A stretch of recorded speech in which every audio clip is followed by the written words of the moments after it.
Hi, my name is Eddy. Welcome to our YouTube channel. Thank you for joining us today. Today we'll be talking about both health and unhealthy ways to meet the crisis.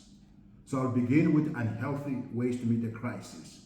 And these are: number one, deny that a problem exists, and also evade that a problem by ignoring it, hiding it, or trying to escape with alcohol or other drugs. So in trying to explain a bit, people normally who face crisis, they tend to ignore or deny that the problem do exist. So that will be an unhealthy way to meet the crisis. And also, when you refuse to seek help, when help is available, that also is seen as an unhealthy way to meet the crisis. Another one is hiding feelings of sorrow, anger, and also guilt, etc. Those also are unhealthy ways to meet a crisis. So when you also give no thoughts or practical ways by which the crisis must be handled, that also may fall under the unhealthy way to meet a crisis. People sometimes, when they have a crisis, also they'll blame others for causing the crisis and expect that somebody else is totally responsible for curing it. So it's important, therefore, that we notice or realize that these kinds of unhealthy ways to meet a crisis will end you in some kind of depression. Also, when you take on the role of a helpless victim who has been abused by others and who can do nothing but expect suffer. Also, when someone turns away from friends or family, refuse to pray about the crisis, and also convincing yourself that a crisis is evidence of God's punishment or disfavor. This actually is a big one for those, especially who are Christians. When they meet a crisis or they face a crisis, they tend to look at God as someone who's punishing them for whatever they might have done in life. So these are ways in which need to be avoided if you are going to deal with your crisis in a healthy way. But also I'd like us to look at another list of ways or health ways to meet the crisis. Yes, there are health ways. There are better ways to meet the crisis. And these are: face the fact that there is a problem. That's very, very important. When you're in a crisis, you cannot ignore it, as we've seen in an unhealthy way, but you need to accept the fact that you have a problem that you are going through at the moment.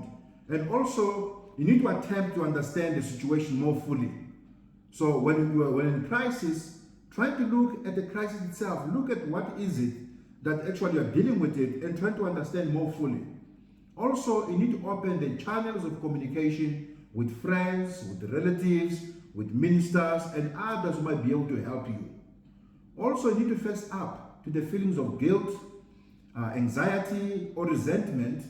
So you need to consider actions and alternatives ways of viewing the situation so that you can deal with these feelings. So these feelings of guilty, anxiety, and also resentment can be dealt with it. How to deal with it is by looking at another way or an alternative way of looking at the crisis or the problem which you are facing at that time.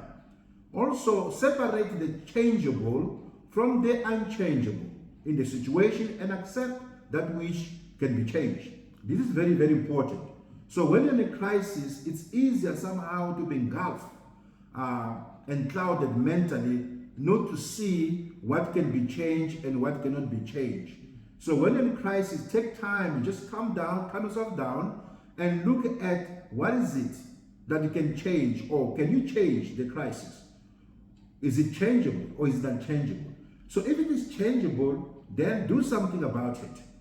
If it's unchangeable, instead of meditating on it and overthinking, which produce anxiety, which later on might produce depression, you need to give it away. In other words, give it to God.